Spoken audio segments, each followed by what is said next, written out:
finding life rather dull, dreaming again of exotic places, wishing you were somewhere else? We offer you escape.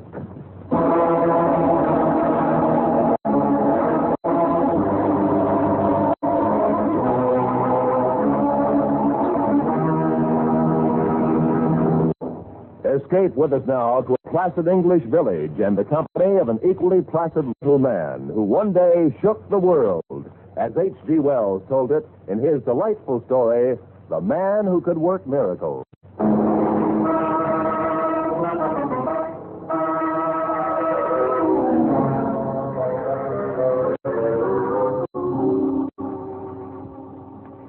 Now, I might say right in the beginning that I ain't the kind of chap who has a naturally argumentative disposition.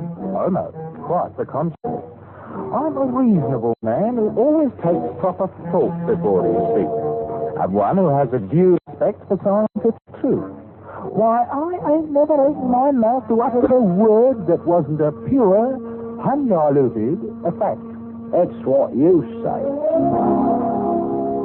Howsoever, when a man of inferior intellect, such as Toddy Bemis has showed himself to be more than once, when a man like that insists upon airing his ridiculous opinions in a public place such as the Long Dragon Bar, then I've got no choice but to confound him with the superior knowledge which I possess. So you say. That's right. So I say. And if you can't contribute nothing but the same three words to this discussion, I'll thank you to admit you're defeated and shut your mouth. Well, now, Mr. Fotheringay. Well, I ask you, Constable. I'm only trying to enlighten the man from the bog of ignorance he's floundering in, and he keeps coming up with his infernal, so you say. Well, I'm a-wasting my words, that's all. Because you have not flowed across this bar the way words do, the night it was 5 years ago. Speaking of half an hour, I'll have another of the things you don't mind, Mr. Reed. Can't you ask him? By all rights, Toddy Beamish, I should be wasting my time on you. But out of the goodness of my heart, I'll do it anyhow. Suit yourself. Now, let's take, for example, that pint of ale that you're holding in your hand. It's pretty annoying. Well, now, supposing, for instance, if that ale was to turn into wine. I never cared much for wine. Always like ale better. Now, if that ale was to turn into wine, then you'd have a miracle. So you say. So anybody says. Or take that master padlock on Miss Bridget's cash box. Now, if anyone could open that without a proper key, that'd be a ruddy miracle. You need to write long talking out of this. Well, perhaps you ain't even aware of the proper definition of what a miracle is, Mr. Beamish. Some is one kind and some is another.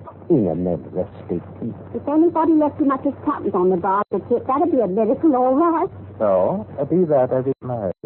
But a miracle ain't of one kind or another, oh no. A true miracle is something contrariwise to the course of nature, done by the power of will. Something what couldn't happen without being specially willed to happen. And miracles ain't possible. That is the logic, you know. Well, I wouldn't go so far as to say they ain't. It's your ignorance that's talking. Now, look. You see that lamp sitting there on the end of the bar, burning as bright as you please?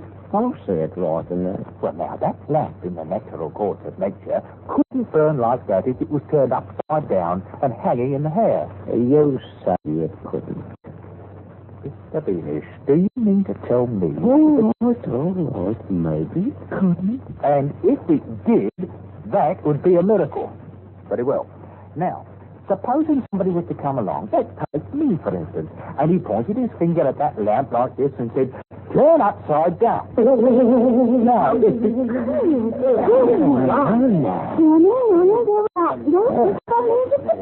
I can't keep it up there much longer. Remarkable, it's highly remarkable. Stop it now, Mr. Fotheringay. Stop it immediately. That's my official order. Oh, look out, Constable. Look out, there it goes. Now see what you done, Mr. Fotheringay. My best lamp chimney. No more than an hour ago, smashed to smithereens. But I didn't try to. Oh, you know, you might have caught the place afire. Most irregular. And illegal besides, like as not. No more of it now. You understand? I tell you, I didn't mean for You and it. your silly conjuring trick. But all I done was to point my finger at it like that, and I... Stop it now. Don't you dare. Well, that's all I've done. In that case, Mr. Fotheringay, you defeat your own argument right out of your own mouth. And how is that, might I ask? If it went caused by some form of trickery, then what happened to that lamp was a miracle. Now, then, I ain't holding with no blooming miracles. Held with him or not, as the case may be, Mr. Fotheringay, but you just stood out there and performed a real, true, honest, genuine miracle.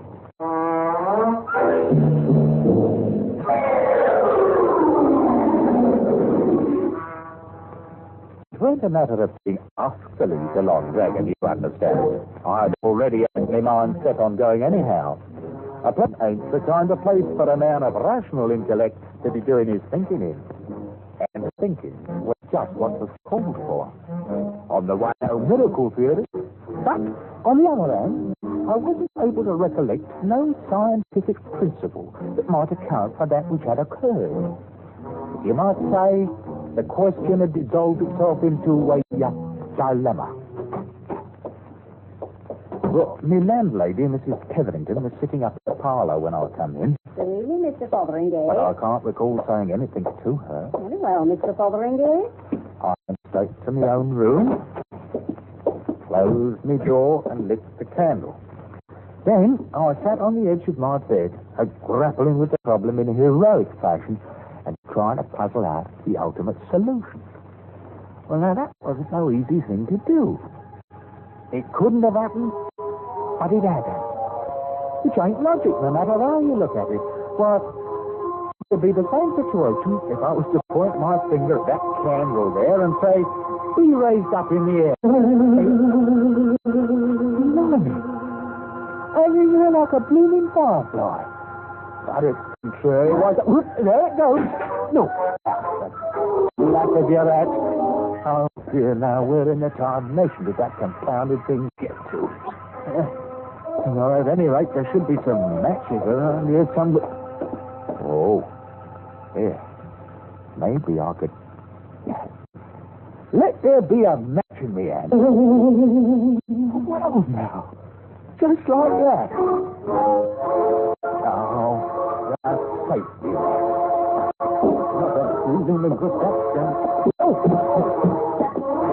Oh, dear, half a Mona. Maybe I don't need a hat. Maybe I could... Yeah. Candle, wherever you are, be lighted. Yeah, now, I'm not in the middle of my bed. None of that now. Oh. Well, open it up, it isn't locked. Mr. Fotheringay, might I inquire what's going on up here? Can't you recognize a man who's got his hands full of troubles? Mr. Fotheringay, what is smoke coming out of that bed? Because it caught on fire, that's why. Why, the old comforter with all burned in it. Taking lighted candles to bed with you and me. I'm not taking no candles nowhere. I'll thank you to leave me the privacy of my own bedchamber. You've been drinking. On the contrary, I've been cogitating upon matters of science, which is far beyond the range of your feeble intellect. Well... Mrs. Tetherington, I might remind you that good steady rumours, such as a man like myself, ain't so easy to come by nowadays. With which I will bid you a highly, a respectful, a good night. Well... Yeah. Well, old vulture. Don't know who she's talking to. Me. A bloke that's only got to point his finger and say, be? And it is. Oh, blimey. If I ain't suddenly got the power to perform miracles. Real, genuine miracles.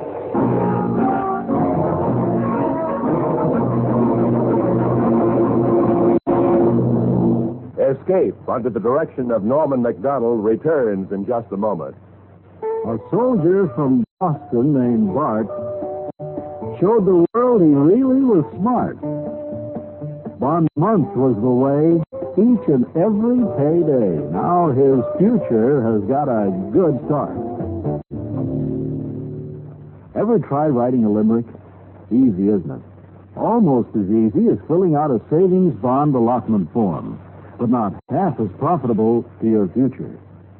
And now, back to Estate.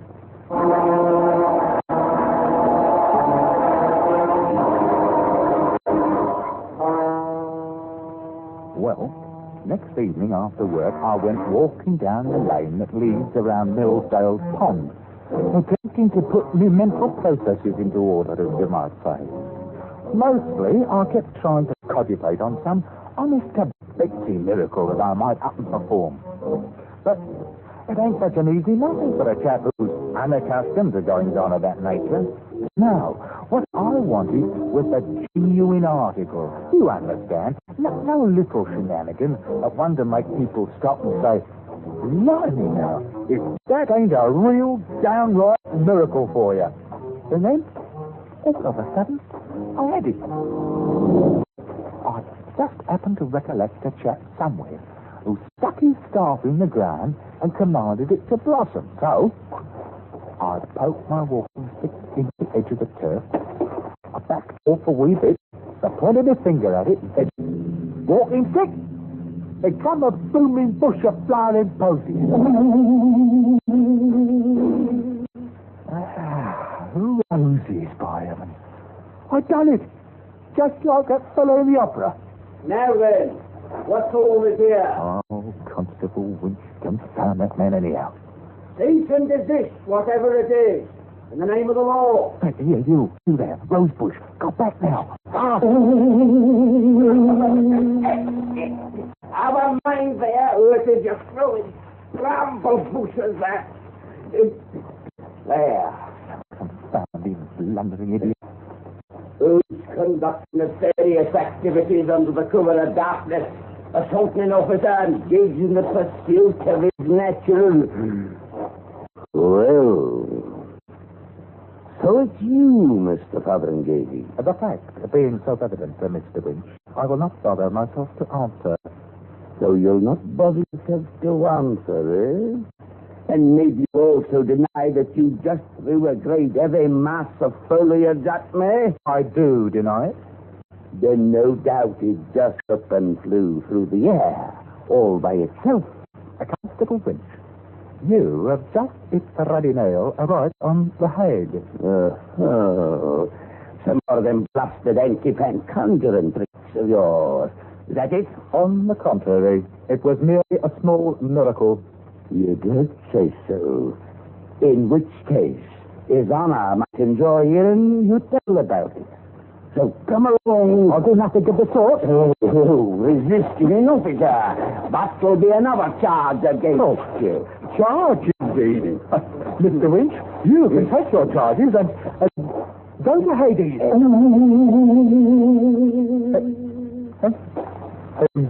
Constable. Mr. Winch. Oh, blimey, if he ain't gone and disappeared completely. Now, I wonder if he... I'm thinking this medical business is a bit touchy. Why, a man might find himself in a whole peck of trouble before he learns the knack of the thing. So, I'd better go and get myself some real professional advice right away.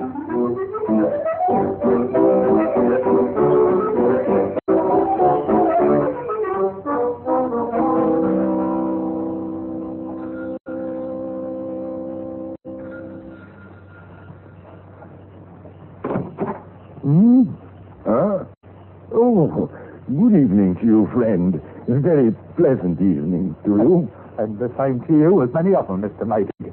That is, your reverendship. Oh, no formality now.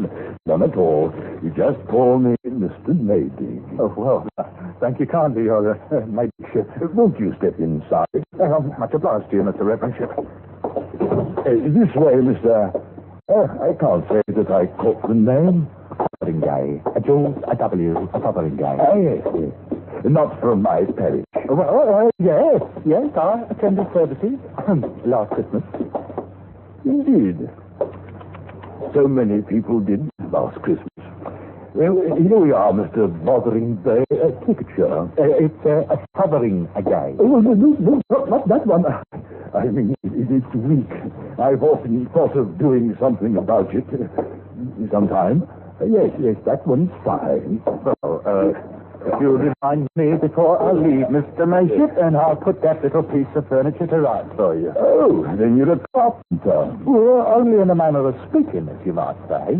Well, Mr. Motheringay, feel entirely free to lay your burdens upon my shoulders. Well, the fact is, the matter which I've come here to talk about must be considered of a somewhat a delicate nature. Oh, think nothing of it. Please feel free to speak freely. My housekeeper retires very early. Oh, Your Reverendship. Nothing like that. Well, then, like what? Well, the subject about which I'm inquiring is miracles. Miracles, yes. Miracles? Any special kind of miracles? Oh, yes. The kind which I perform myself. And what sort of miracles do you perform? Well, for one thing, I've just finished sending Constable Winch to Hades. Hades? Indeed. Of course, when I realized what had happened, I had him transferred to San Francisco, wherever that is. I'm sure he'll like San Francisco much better. See, you don't believe me. I can't say I blame you either. Well, after all, Mr. Fotheringay. Fotheringay? Oh, very well, there's nothing else to do but for me to up and perform a few miracles before we go any further. Well, that's very interesting, I'm sure. Well, now, you take that jar of tobacco there on the table, for instance. Now, suppose I just point my finger at it like this and become a bowl of violet. Well, that's very interesting. Oh, see? A bowl of violet. God, what?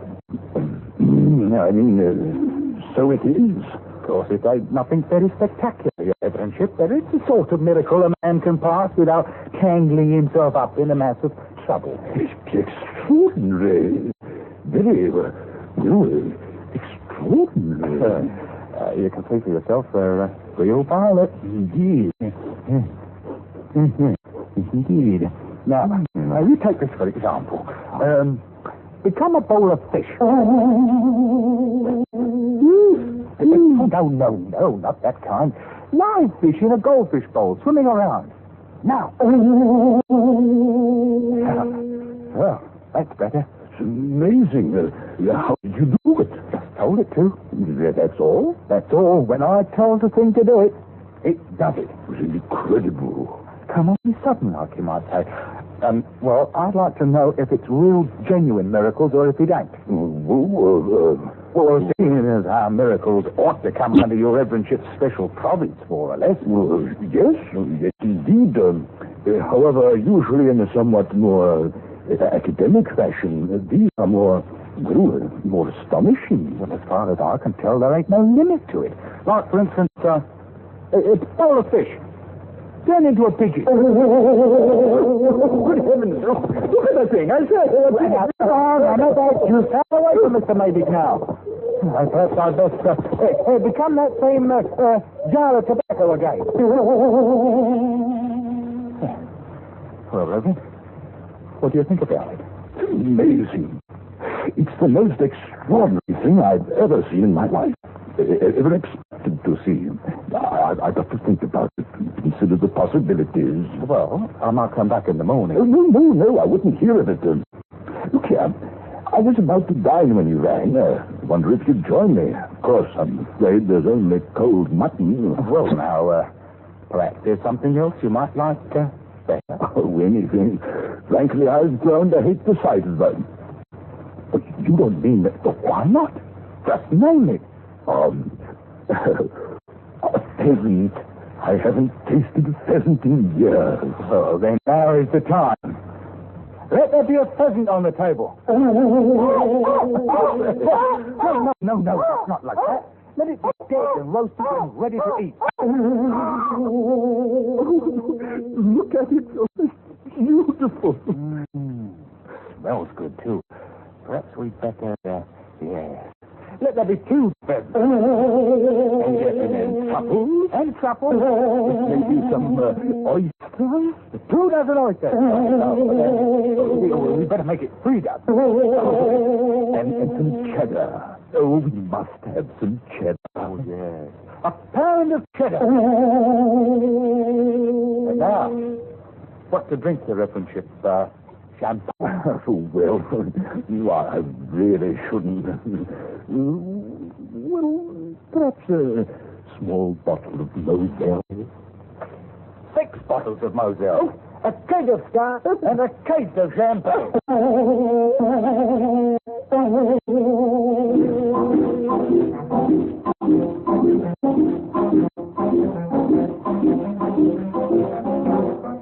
Well, there wasn't no mistake about it. I'd come to the right place for sit. Once Mr. Macy got over his first astonishment, he turned out full of ideas for brand new miracles. Things I might never have thought of, like as not. Well, we polished off that meal in no time at all. And an hour later, we was out walking in the dark streets of the village, churning out miraculous jobs so fast I fairly wore out my finger a-pointing with it. I couldn't begin to tell you all the things we'd done there in a couple of hours, but, well, we installed a new railway line, we drained Flimber's swamp and turned it into a meadow, cured the vicar's wart, paved all the roads, eliminated taxation, reformed the Lord Mayor, and made all the girls in the village beautiful. Oh, these weren't any of your 8 new miracles. All of these were big. And we went right on turning them out, one every 2 minutes, just as regular as clockwork. Well, by midnight we passed clean through the village, and we were walking along the lane by Millsdale's Pond, fairly tired out by all of that thinking and pointing and performing a miracle. Mr. Fotheringay, I've just thought of another one. Oh, indeed, and what might it be? The village clock. Listen to it now. Oh, it's terrible. Oh, that's true enough. It hasn't got a very melodious sound to it. Then let's give them a good clock. A great, rich, booming one, shall we? All right, Mr. Macy. Let that there clock become a genuine London-style cathedral clock.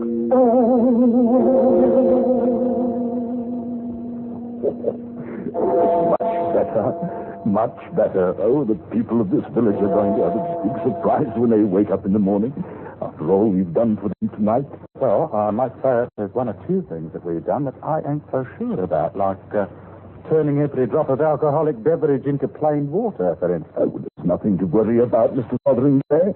You can always turn out a miraculous pint or 2 for your own purposes, and it will reform all the drunkards in the village. Well, perhaps so. At any rate, we might as well wait and see what comes of it. Well, what do we perform next? I really don't know. I can't think of another single miracle that we haven't already. Half a moment, Mr. Maybe. Yes? I just thought of one of my own I'd better take care of. Oh? Yes. Let Constable Winch be right back in San Francisco again. See, he might be catching a boat or a train or something, you understand. I mean, I thought the best idea is just to keep sending him back there every once in a while. No, I doubt that you have anything to worry about. San Francisco is some distance away, you know. I keep trying to think of one more miracle. A big one. Something worthy of ending the night with, but I... Oh. Well, now. Huh? Hey. There is one, you know. Oh, such as? You see that moon, Mr. Fotheringay? Oh, naturally. Nigh on to full by the looks of it. Remember Joshua? Joshua? Joshua? Oh, now, come off it.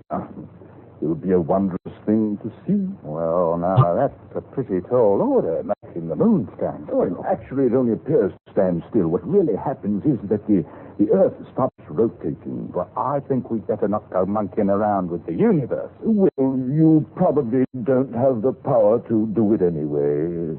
It's really a superior class of miracle, you know. Oh, I've got the power, all right, but I'm not so sure it's a good idea. I could do it if I wanted to. Oh, yes, of course you could. Well, Perhaps we'd better get along home. Well, I don't know now. I might just leave it stop for a little while. If you could stop it at all. Oh, well, now, if that's the way you feel, you just take a look at this. Eh? The whole blinking world, stop rotating. What's all this, huh? In order to win. Nothing there. What have you done? I don't rightly know. Look out, things are starting to blow loose. Oh, you confounded, blundering idiot. Duck your head. Here comes the Lord Mayor's sheep.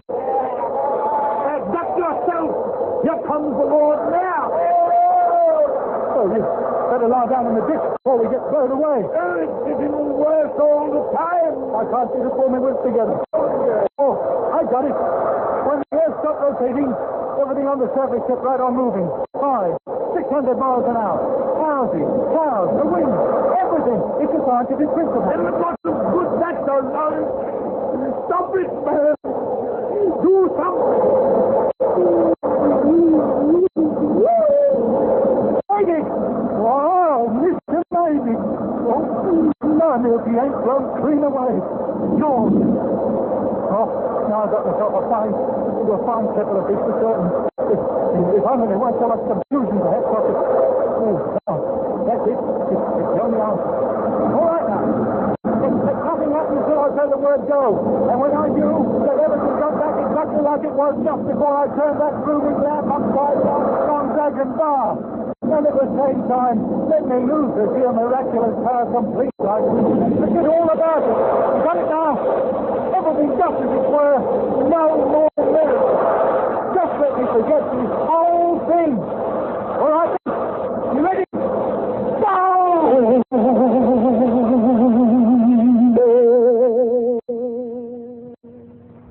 That's only what you say. And the same as anybody else might say who's got the least bit of scientific knowledge inside of their thicker head. Aren't I right, Constable Winch? Couldn't actually say, Mr. Fotheringay. The subject stays exactly in my province, you know.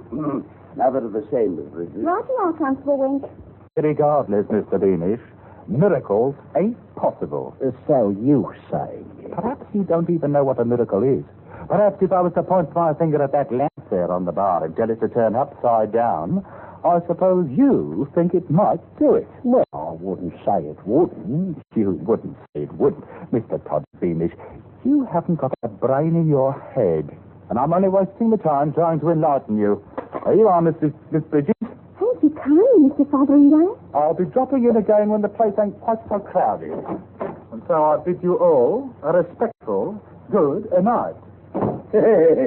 Well, Sandy, I'd say you got the best of the argument tonight. Glory be, will you take a look at this? What's up, Miss Bridges? Sixpence. He left me sixpence right here on the bar, big as anything. And so we did. The like of it ain't never happened before. Thanks preserve us if it ain't a downright bloomin' miracle. That's what it is, a downright bloomin' miracle.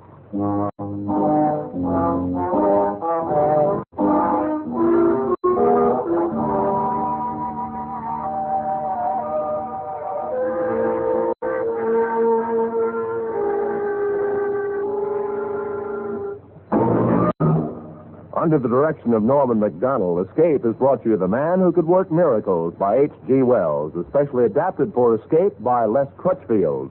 Ben Wright was starred as George Fotheringay. Featured in the cast were John Boehner, Lou Krugman, Eileen Erskine, and Wilms Herbert. Special music for Escape was composed and adapted by Del Castillo.